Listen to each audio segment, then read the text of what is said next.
What's good in hoodie peeps? Welcome to episode 6. So, I was watching one of my shows the other night, and one of the professionals on there said something that stuck with me. They said, if you're not there, hell yes, then you're there, hell no. I had to take a moment and sit with that. I had to really sit with that. If you're not there, hell yes, then you're most definitely there, hell no. Then why are we wasting time, Craig? Anyway, let's get into this episode today. Okay. Y'all hold a minute. Okay, we back. All right, y'all. Sorry about that. I forgot there was a little bit of background noise. Hopefully it wasn't too loud for y'all. So I come to the realization that no one gets rewarded for being an adult. And I know that might sound crazy. Nobody gets rewarded for being a responsible adult. Like, it almost seems like the bad guys always win. And usually, I'm an optimist. But lately, these days, it feels like the bad guys always win.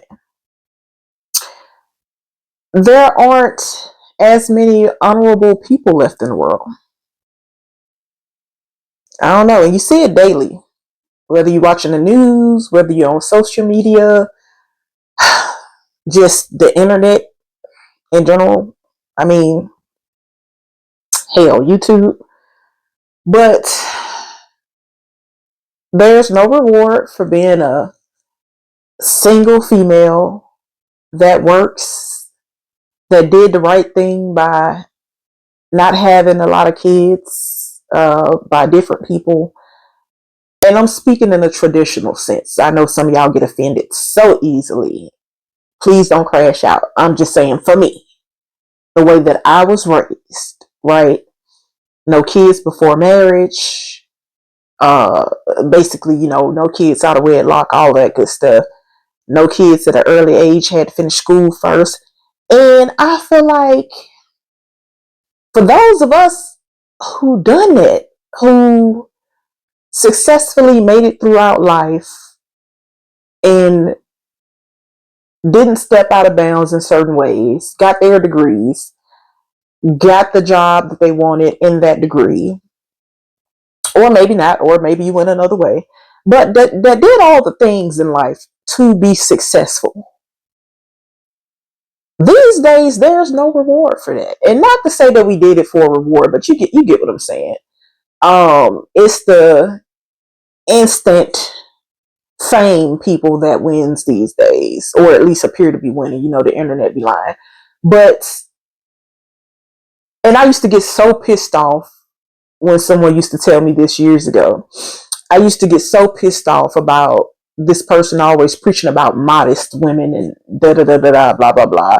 Oh, we ain't going out if not us, but they wouldn't go out with a woman who's showing their body, because what happens if somebody step out of line and want to approach that woman?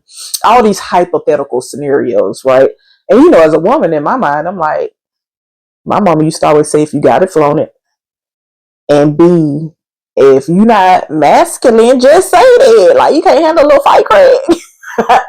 But I get it. Like, with all the booty holes hanging out these days, all of the tatas hanging out, it makes you wonder. And then I know people gonna idolize. They're gonna eat with their eyes and not, well, sometimes with their mouth too, but they're gonna eat with their eyes first, right? They're gonna look with their eyes. And the internet makes you believe that that's what people are attracted to, right? And you do have your lot that I've done some experimental videos where they got more views because things were going on, right? Not X-rated, just saying.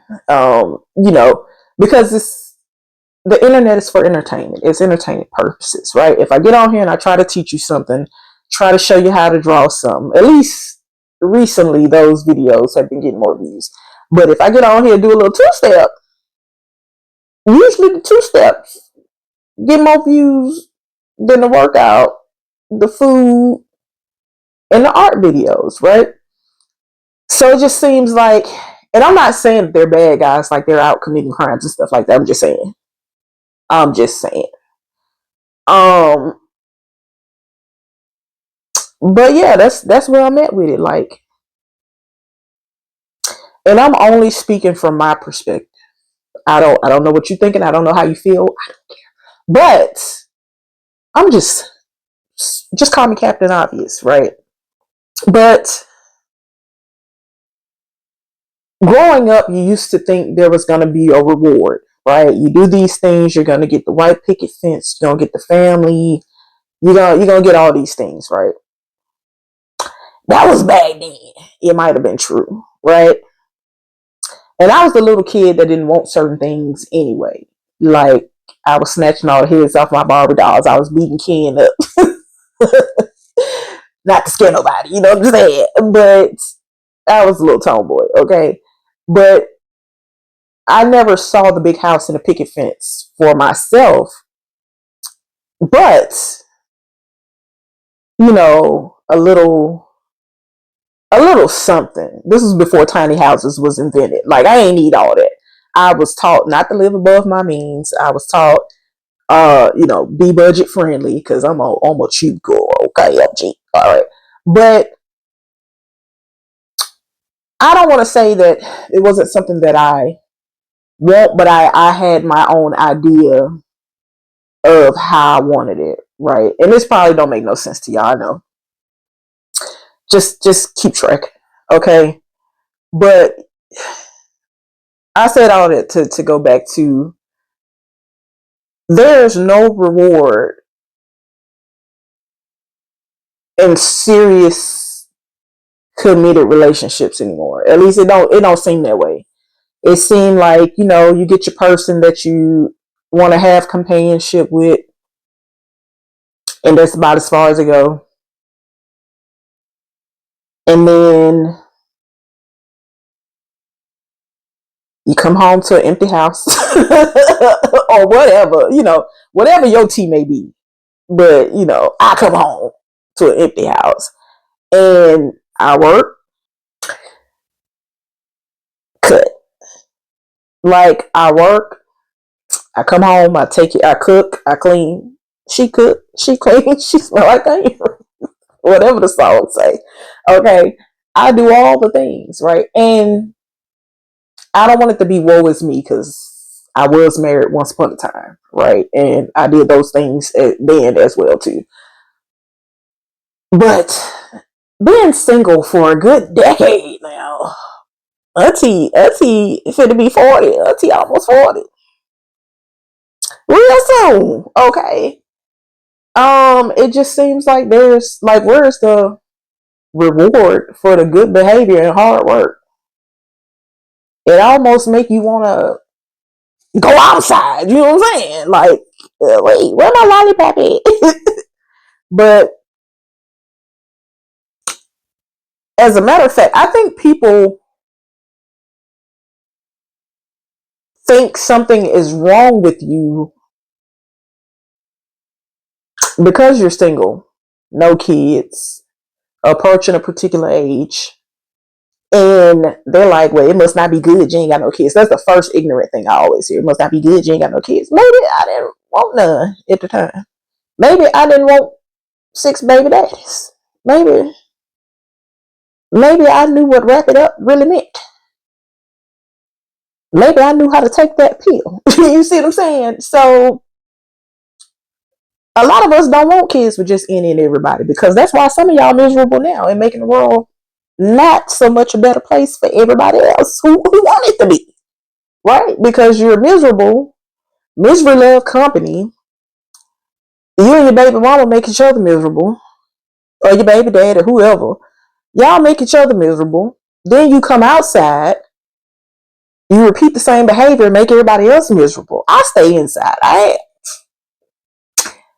ain't got time to be outside. And I got rid of one background noise. So if y'all hear another background noise, that is not my stomach growling. That's my little astronaut projector, okay? The little colors you see back there, that's him making that noise, okay? But yeah,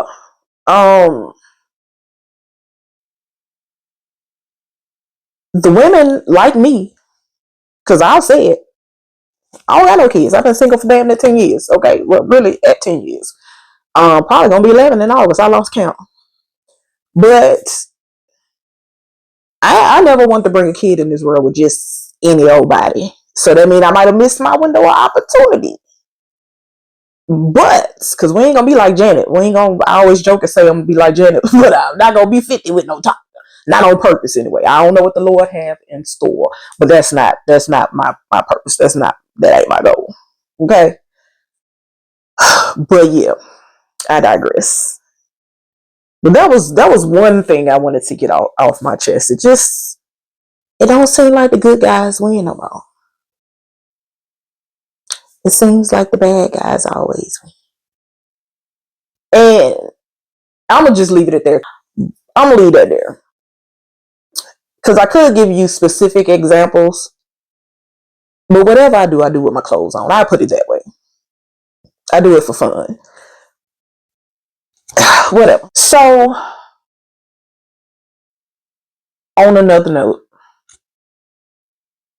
I ain't going to say disregard all that I just said, but this does not tie into that. This is something completely separate. On another note, for those of you who haven't figured out how to forgive, heal, and move the fuck on yet, this is for you. Okay?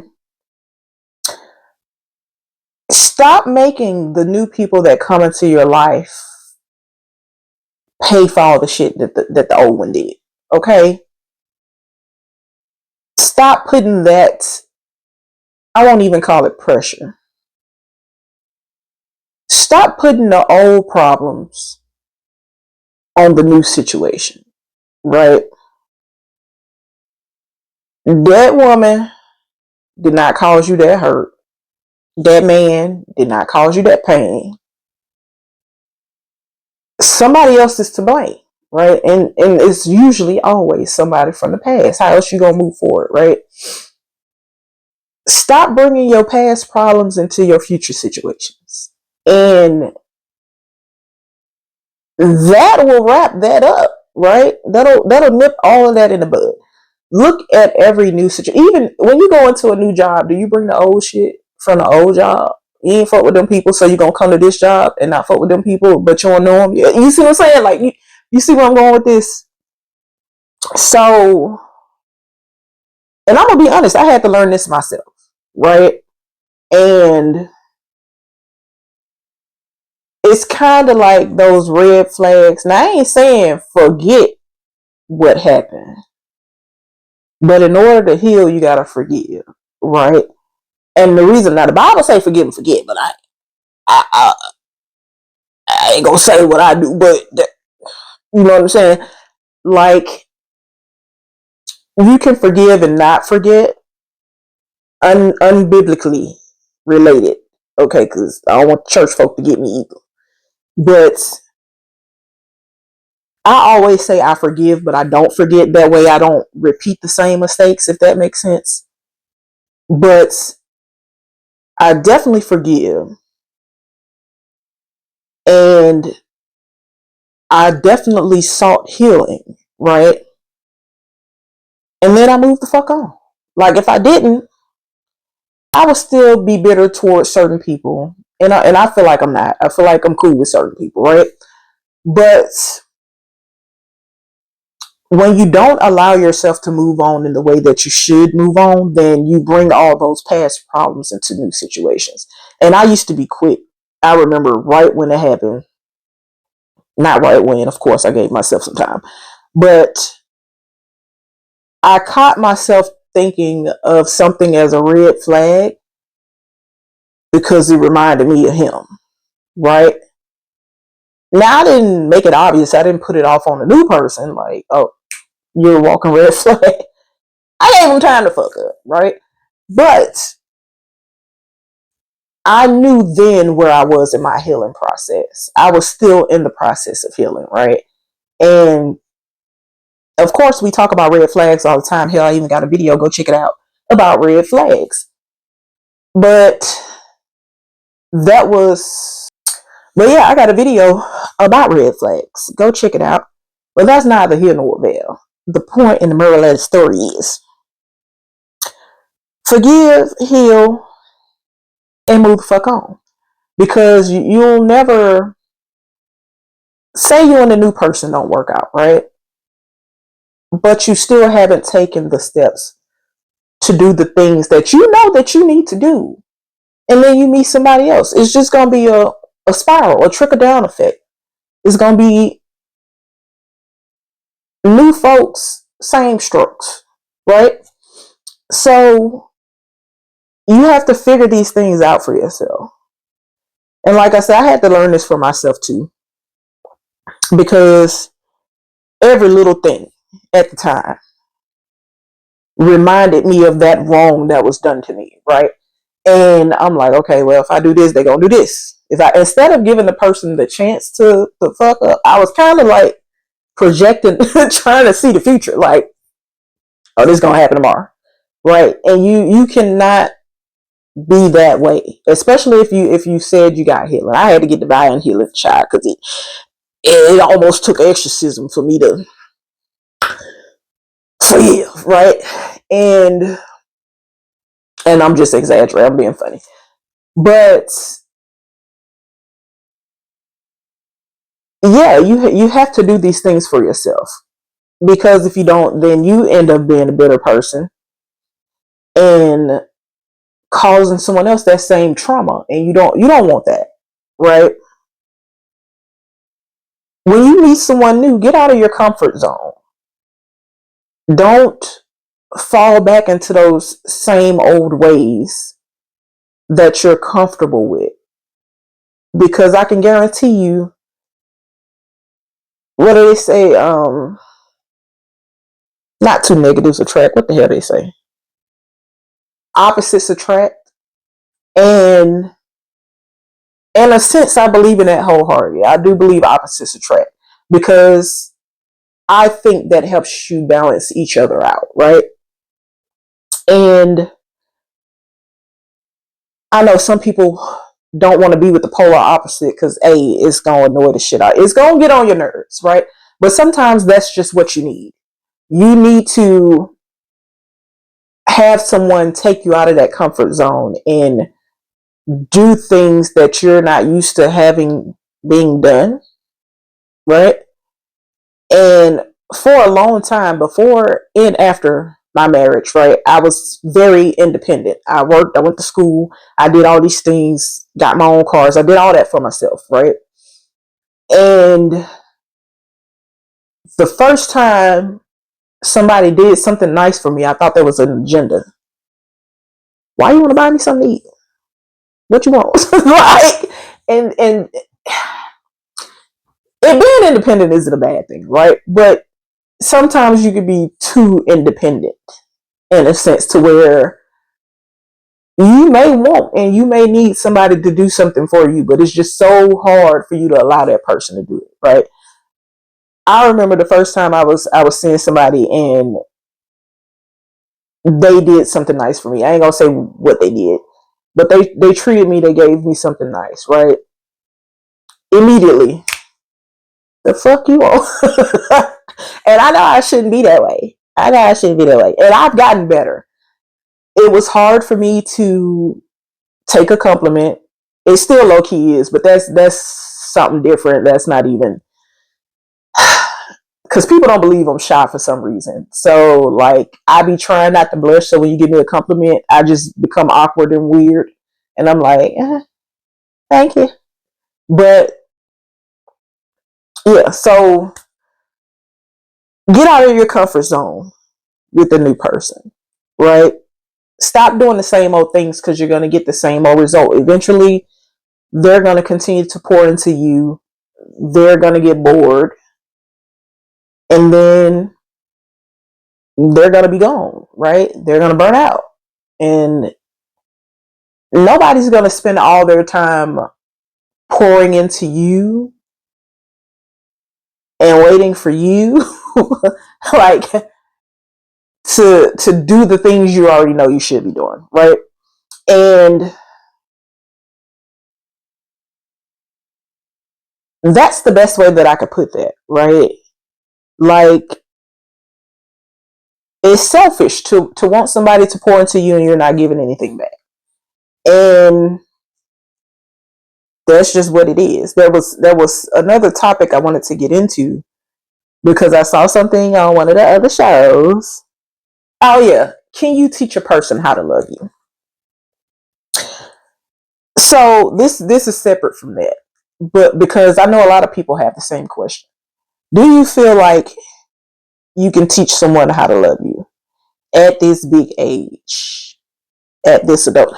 I feel like people are already come into a situation knowing how to love you, know that really want to be with you, knowing how to love you, knowing how to treat you.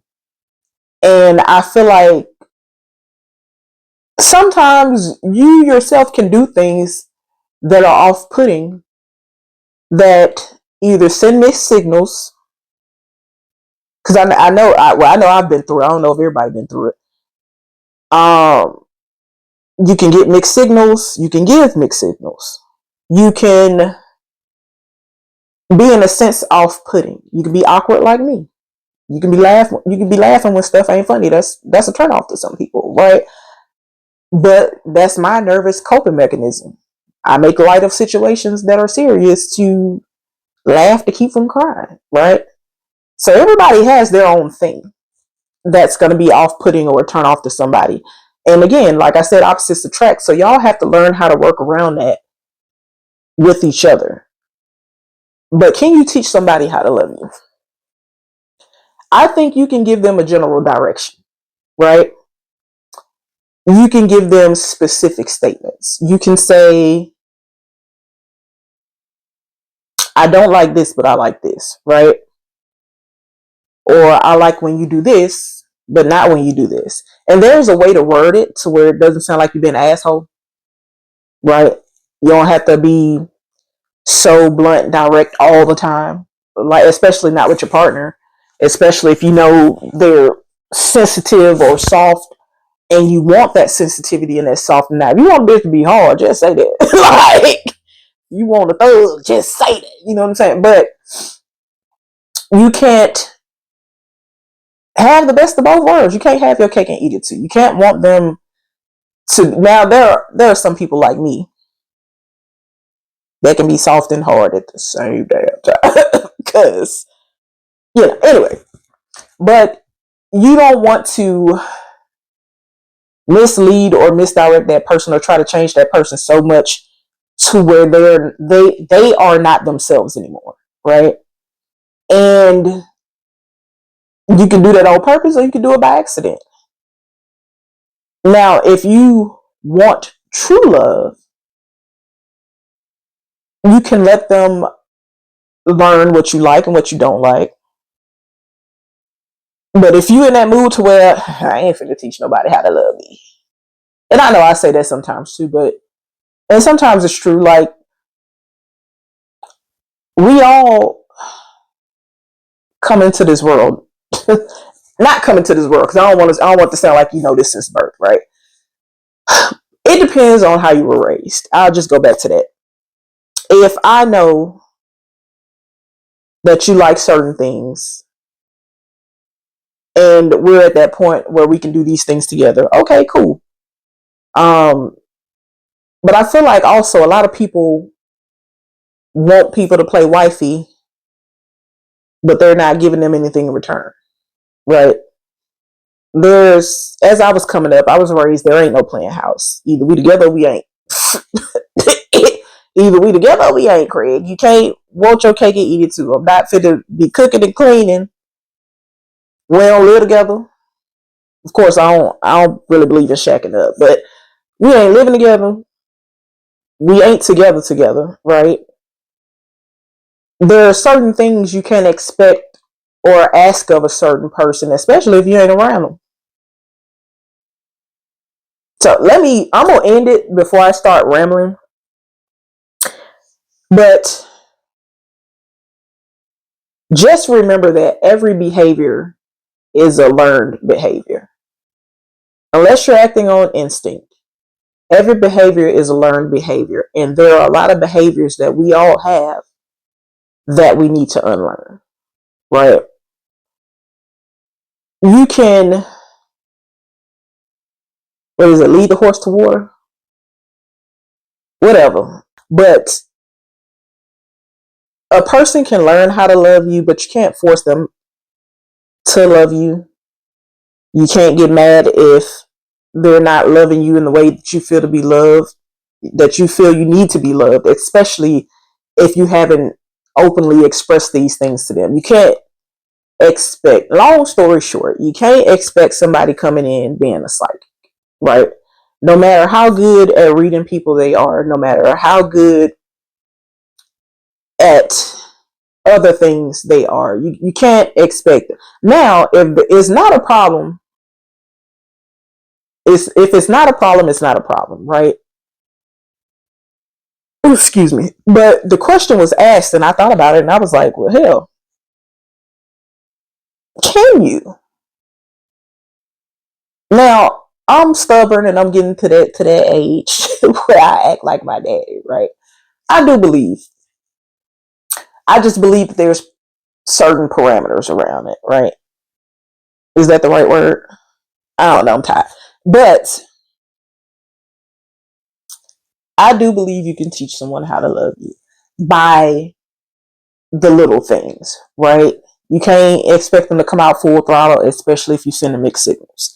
But again, if you say, hey, I like when you do this thing, but not this thing, that's another thing. Um, if you know you're a pleaser or you like to take care of somebody, you can say, hey, um, you don't have to do the hard stuff. That's what I'm here for. Let me do it. It's the delivery. That's the bottom line. It's the delivery. But I'm gonna hate to have to edit this video, so I'm gonna go ahead and cut it there.